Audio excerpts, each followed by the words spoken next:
How do you know when you're in serious financial trouble? Do you find that you're using one credit card to pay off another credit card, and then when the credit card bills come in, you're only making the minimum due? Are you noticing that your rainy day fund is like dwindling or zero, or quite possibly you never had a rainy day fund in the first place? Are you receiving collection notices? Are you putting off important things in your life, like doctor's visits, car repairs, home improvements, because you're scared and there's really no money there? Are you doing that? Ugh. Are you afraid to pick up the phone because it might be from a collection guy? Are you afraid to open up the mail and you're kind of like just afraid of all that stuff and it's piling up and now it seems overwhelming? All right, well, we're going to tackle those today in this Money Monday. Hey, how you doing? My name's Ryan J. I do this Money Monday thing every Monday. So let's get into it. Now, those are the problems, but I'm going to come up with some solutions and some resources, and let's peel back the onion layers on this and get into it. So I want to help you and provide you value. So first, when it comes to your credit cards and overdue, or they're mounting up and the balance isn't going down, but the interest is still there and your minimum payments aren't knocking it down. Being at the time and the situation and the place that we're in, that we're all dealing with, you can just call them and have an open and honest conversation. That's tough. Now, the bigger thing of all this financial advice and financial framework and blueprint and controlling your finances is to start opening up and educating yourself and swallow the frog and deal with it, rather than keep sweeping the issue at hand underneath the rug and then it'll just go away. No, it won't. It's gonna be there, and the best thing that you can do is to have 100% responsibility for yourself, and let's take care of it. Let's take care of it. Yeah, it may be embarrassing and kind of depressing, but worrying about it and not taking action on it is actually more detrimental. So having the mindset of, all right, here's a problem, gotta fix it. Let's get into the be a doer and fixer, okay, rather than, oh, it's just going to go away. Well, it's not going to go away, and it's actually going to cause you more harm in the future. All right, so when it comes to that speaking up thing to the credit cards, okay, just give them a call and have the conversation because they understand. The guy on the other end of the phone is dealing with the same situation that is happening worldwide. So it's no shocker. And plus, they have programs in place that may skip a payment here or there, or reduce the interest, or not add on any more interest. And the conversation, it goes something like this, it's a humbling conversation, but it clears the air. You're transparent with the company and they understand. At least you're making an effort to pay. All right. So, hey, credit card guy, Ryan J here. I've been a valued customer, or I hope I'm a valued customer of yours for the last couple of years now. And I've done really well in the past to make my payments on time, and I really appreciate your services. as you realize things have changed a little bit in the world right now, is there something we can do? Something like that. Super simple, super easy. It's humbling at first, but actually by doing that, you're going to feel better because you're actually taking a step to make a difference. And that also means in their good graces, it shows that you're making an effort. All right. So it's a win-win for both. Makes you feel good, restores a little bit of confidence, and there's probably a program out there that can help reduce the stress and anxiety and save you some money. Now, yes, you are going to have to pay it back, but hopefully they don't throw on any more penalties or keep adding the interest. One way, speaking up. Two, get advice. Getting advice. So whether that be from your tax professional, there's a lot of online resources that you can tackle or contact, getting advice on your situation. Like if you don't know where to go, okay, well, let's ask some questions of some people that know a little bit more about you and paint the picture of here's where I'm at.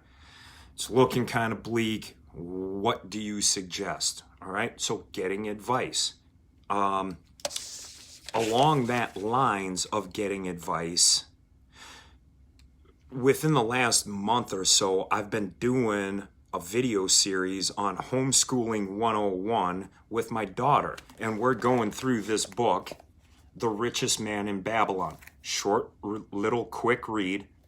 But it's an excellent book on the fundamentals and essential financial knowledge.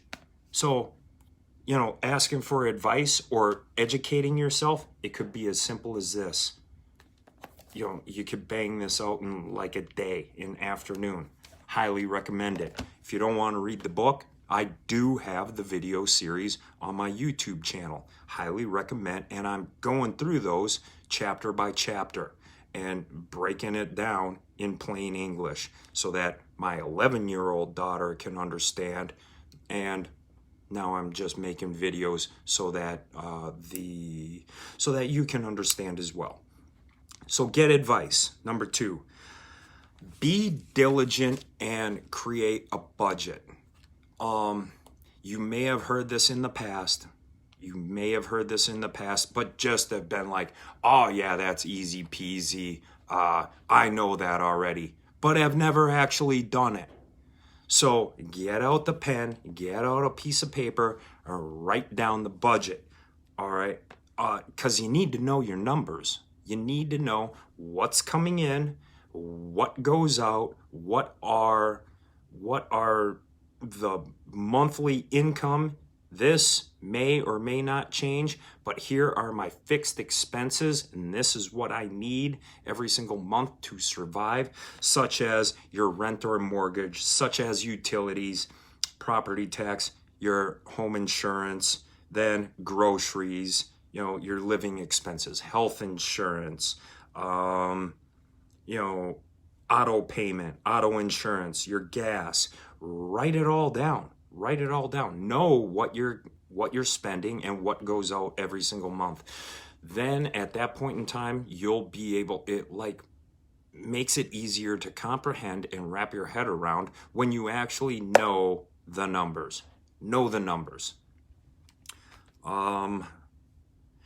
Here's another way that may save you some money.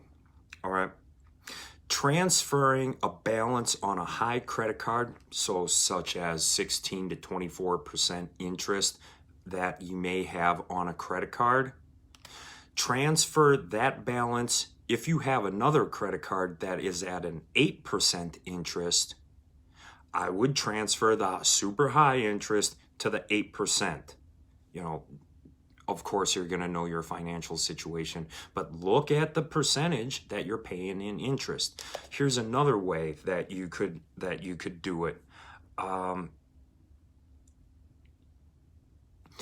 Oh, you could also apply for a new credit card that at the introductory offer for, say, 6 months, 12 months, 18 months, are offering a 0% introductory offer on that. So 0% interest for the introduction period. You could transfer your high interest rate credit card to the low interest rate credit card or no interest rate credit card. And then again, you're going to have to pay for that as well. Here's another option. Take out a personal loan with your financial institution, whether that's a bank, whether that's your local credit union, or you could, if you wanted and have equity in your house, take out a loan or take out from that as well. Now, why do I say that? Because the interest rates from a bank or financial institution, credit union, are going to be significantly less than what you're paying in your credit card interest. And then, pay it down or pay it off that way. All right? Just an idea, something to kick around, something to think about. So you have your fixed expenses right here, and those are pretty solid and not going anywhere. Now, if you find that when you have created your budget, you're noticing that you spend a lot on going out to eat, and there's seems to be frivolous stuff in there, maybe knock out the frivolous stuff for 6 months, a year, whatever that is, the frivolous stuff. Okay, so then that's going to reduce the amount that you spend, per month as a solid number. Your number over here of income coming in may or may not change. It depends on your job, really. If you're a W-2 employee and you're trading, you work 1 hour and the company pays you this amount of money per hour, or if you're a salesperson, you may be on a commission scale. All right, however that looks like for you. Here's another idea. Get yourself a side hustle. Do you have a marketable skill that you could put out on Upwork, put out on Fiverr, and sell your services? Do you have value that you could create that the marketplace will pay you money for? So, create a side hustle like that and freelance your skill set out. Do that. Start a home-based business. Highly recommended you start a home-based business. One, you're going to probably save, 7 to 8 G's per year just by starting a home-based business because of the tax write-offs. All right? So home-based business, highly recommended. Plus, you're going to make money. So right off the bat, you're saving 7 to 8 grand, at least, at the very minimum, 5 to 8 grand per year in taxes just by starting the business. How is that going to help out? That would help out tremendously, all right? Just from the tax standpoint. Then, if you're making money on top of it, hey, double bonus, home-based business. If you're interested in an opportunity like that, lo and behold, I offer that opportunity. Get in contact with me. I will have a description in the, I'll have a link and a description of how to reach me, and we'll carry on a conversation about your side hustle or your home-based business. All right. This is a humbling one, but if it's a serious situation and dire need, all right, let's look for help. But at that point in time, hey, you got to do what you got to do to get back on your feet and get the ball rolling and get yourself momentum again. All right, find free resources such as Snap. Snap is a resource that you can tap into, offered by the government. What is Snap? That's Supplemental Nutrition Assistant Program. Supplemental Nutrition Assistant Program. That's a cool name for what I know, or had been previously. It was called food stamps. But it's a resource for you, okay? Yes, it may be a little chink in your pride, but you got to do what you got to do, right? So in that point in time, reach out for help. With that, I will also post a link to that resource in the description of this video. Cool. That wraps it up for what you can do, all right? But the bigger picture and what I want to leave you with is, all right, take the responsibility. It may be a little bit of a shock to the ego, but by making that change and tackling the problem, one, you're going to feel better about yourself. Two, you're going to start to alleviate that problem. And three, get you out of the situation that you may currently be in right now. All right, I hope that was valuable for you. Till next time, happy Monday. Stay safe, stay healthy, stay happy. Make it an epic day. Bye.